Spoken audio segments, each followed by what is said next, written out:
friend class 12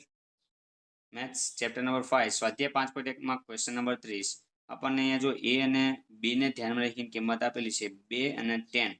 તો 10 અને 2 ની લિમિટ આગળ ચેક કરીને આપણે a અને b ના મૂલ્ય શોધવાના છે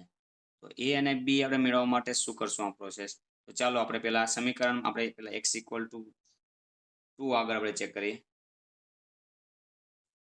x = 2 આગળ બે સમીકરણ આવશે બંનેને આપણે લોપ લઈ લઈશું એટલે a અને b ની કિંમત મળશે તો આપણે a અને b ની મૂલ્ય ગોતવાના છે તો એક્ઝામ્પલ મોસ્ટ ઇમ્પોર્ટન્ટ કઈ રીતે આપણે સોલ્વ કરીએ જોઈએ જો આગળ તો b આગળ આપણે ચેક કરીએ તો લિમિટ સૌપ્રથમ આપણે x tends to 2 + f of x = limit x tends to 2 - f of x okay તો આપણે આ ચેક કરીએ પહેલા લિમિટ એમના x tends to 2 + f of x 2 + એટલે જો 2 થી મોટો હોય x તો અહીંયા જો કન્ડિશન આને ધ્યાનમાં રાખીએ આપણે 2 થી મોટો x તો એનો મતલબ ax + b લઈશું = લિમિટ એમના x ટેન્ડ્સ ટુ 2 - તો 2 - એટલે બે મોટા હોય જો ઉપરનો આવશે 5 ચાલો અહીં 2 એપ્લાય કરવી એટલે 2a + b = 5 અને સમીકરણ 1 આપી દેવાનું છે આપણે ત્યારબાદ આપણે x = 10 આગળ x = 10 આગળ આપણે ચેક કરીએ limit x tends to 10 + f of x = limit x tends to 10 - f of x ચાલો એમાં કિંમત મૂકી 10 + તો લિમિટ x ટેન્ડ્સ ટુ 10 + 10 + એટલે 10 થી મોટો x એટલે 21 તો બીજામાં કોણ હોય છે લિમિટ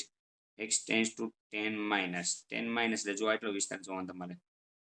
આ વિસ્તાર x < 10 10 મોટો હોય તો માઇનસ વાળો વિસ્તાર ax + b ઓકે હવે જો કિંમત મૂકી દેવી આપણે તેની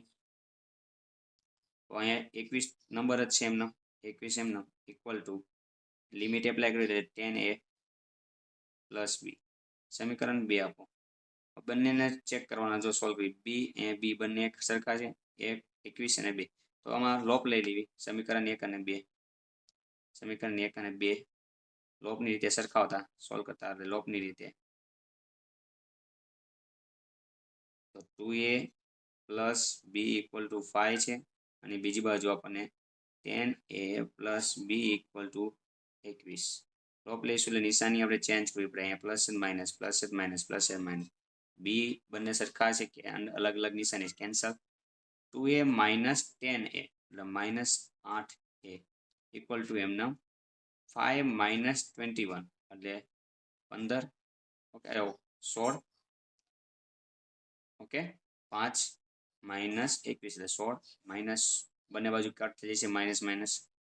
તો a = 16/8 a = 2 હવે સમીકરણ 1 માં મૂકી દેવી a = 2 ને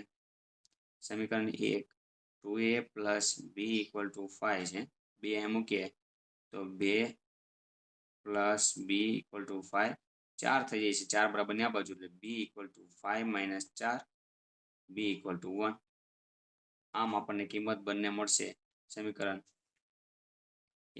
આમ a = 2 અને b = 1 થેન્ક યુ